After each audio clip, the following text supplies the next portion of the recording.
Good morning बच्चों, कैसे हैं आप सभी। बच्चों हम पढ़ रहे थे आपकी जो बुक है आरोस का काव्यखंड का चैप्टर तुलसीदास जिनके लेखक हैं। बच्चों मैंने आपको कल एक एक्सप्लेनेशन समझा दिया था जो कवितावली जो उत्तराखंड से लिया गया है आपका। आइए आज हम दूसरा पढ़ते हैं, आपका पैराग्राफ काव्यांश समझते हैं जिसका नाम है जो लिया गया है लक्ष्मण मूर्छा और राम विलाप से। यानी कि जब युद्ध होता है तो मेघनाथ का जो बाढ़ है वो लक्ष्मण जी को लग जाता है और लक्ष्मण जी क्या हो जाते हैं, मूर्छित हो जाते हैं और इस कारण हमारे जो श्री राम है बहुत ज्यादा दुखी हो जाते हैं और वो विलाप करना शुरू कर देते हैं। तो आइए समझते हैं लक्ष्मण मूर्छा और राम विलाप। तब प्रताप उर राखी प्रभु जेहू नाथ तुरंत, अस कही आयुष पाई पद बंदी चले हनुमंत। भरत बाहु बलशील गुण प्रभु पद प्रीति अपार, मन महु जात सराहत पुनि पुनि पवन कुमार।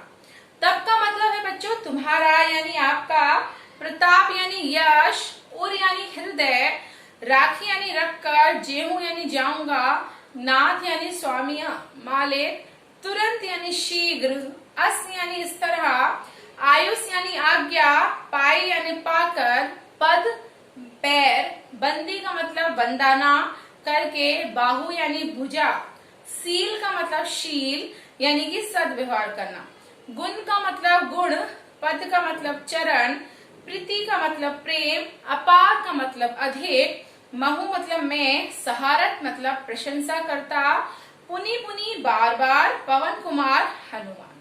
देखिए जब उनको बाढ़ लग जाता है तब उस समय श्री राम बहुत ज्यादा परेशान होते हैं और हनुमान जी उनके पास आते हैं, बोलते हैं। देखिए तब प्रताप उर राखी प्रभु जेहू नाथ तुरंत, अर्थात हनुमान जी जो हैं वो भरत से बोलते हैं, हे नाथ, हे प्रभु, आप बड़े प्रतापी हो। ये बात वह मन में धारण करके कि मैं आपके बाण पर बैठकर तुरंत चला जाऊंगा। ऐसा कहकर वे भरत के चरणों की वंदना करके उनसे आज्ञा लेकर हनुमान की लंका की ओर चल पड़े। हनुमान जी भरत के जो बाहुबल है, उनका जो सुकोमल व्यवहार है, विविध गुण है तथा राम के चरणों में अपार प्रेम देखकर उनकी मन ही मन बार बार सराहना करते जाते हैं, अर्थात उनकी बहुत प्रशंसा करते जाते हैं। बच्चों तात्पर्य है कि जब हनुमान जी जब संजीवनी बूटी लेकर जाते हैं और रास्ते में उनको भरत प्राप्त मिलते हैं तो भरत को वो जब सारी बात बताते हैं तो भरत जी के द्वारा वो कहते हैं कि मैं आपके तीर पर जैसे ही बैठूंगा और आप तीर छोड़ेंगे तो मैं तुरंत श्रीलंका पहुंच जाऊंगा जहाँ पे युद्ध चल रहा था लंका में, और ताकि मैं बहुत जल्दी वहां पहुंचूंगा। और ऐसी बातें सोचकर मन में विचार करके वो क्या होते हैं, बहुत ही भरत जी की प्रशंसा करते हैं, अर्थात खुश होते हैं। आइए इसका सेकंड पैराग्राफ वाला देखते हैं। उहा राम लक्ष्मणी निहारी, बोले बचन मनुज अनुसारी, अर्ध रात्रि गई कपि नहीं आयो, राम उठाए अनुज उर लायो। सकहु ना दुखित देखी मोही काऊ, बंधु सदा तब मृदुल सुभाव। मम हित लागी तजेहु पितु माता, सहेहु विपिन हिम आतप बाता।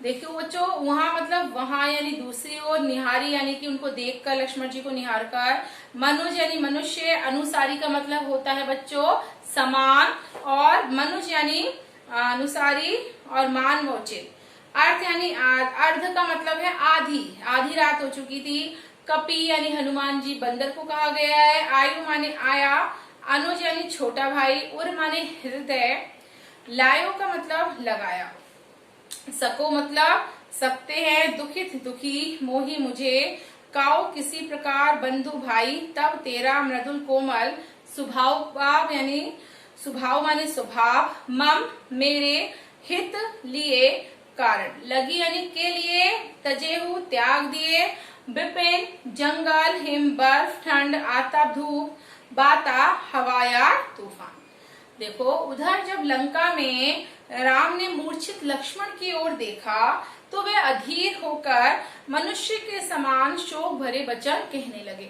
अधीर यानी बहुत ज्यादा परेशान हो गए, व्याकुल हो गए, और जिस तरह से मनुष्य के जो वचन होते हैं, बातें होती हैं, उस तरह से वो भी अपना व्यवहार करने लगे और बोले कि आधी रात बीत चुकी है, हनुमान जी अभी तक नहीं आए हैं। राम ने अधीर होकर अपने अनुज लक्ष्मण को उठाकर छाती से लगा लिया। राम बोले, हे भाई, तुम अपने होते मुझे कभी दुखी नहीं देख सकते थे। तुम्हारा जो स्वभाव है वो सदा से ही ऐसा कोमल और मृदु रहा है। तुमने मेरे हित के लिए अपने माता पिता तक को त्याग दिया और जंगल में रहकर तुम बर्फ, धूप, आंधी, तूफान आदि कष्टों को कहीं ना कहीं सामना करते रहते हो। आइए बच्चों नेक्स्ट देखते हैं। सो अनुराग कहाँ तब भाई, उठू ना सुनी मम बच बिकलाई। जो जनते हूँ बन बंधु विछोही, पितु वचन मनते हूँ नहीं ओहू। सुत बित नारी भवन परिवारा, होई जाही जग बारही बारा। अस विचारी जिये जागु ताता, मिलन न जगत सहोदर भ्राता। सो यानी वह, अनुराग यानी प्रेम, बच यानी वचन, विकलाई यानी विकलता, जनते माने जानता, विछोही यानी विगो।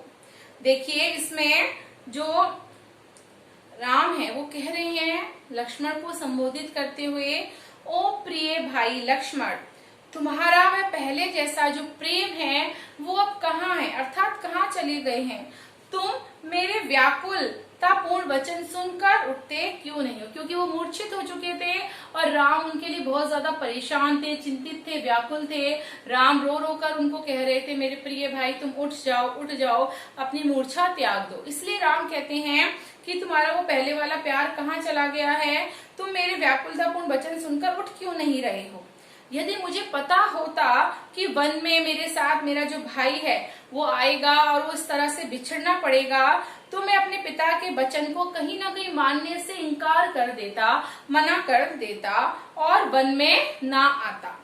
भाई लक्ष्मण, तुम इस संसार में पुत्र, धन और पत्नी और मकान और परिवार तो जो है वो बार बार आते जाते हैं और बनते बिगड़ते हैं।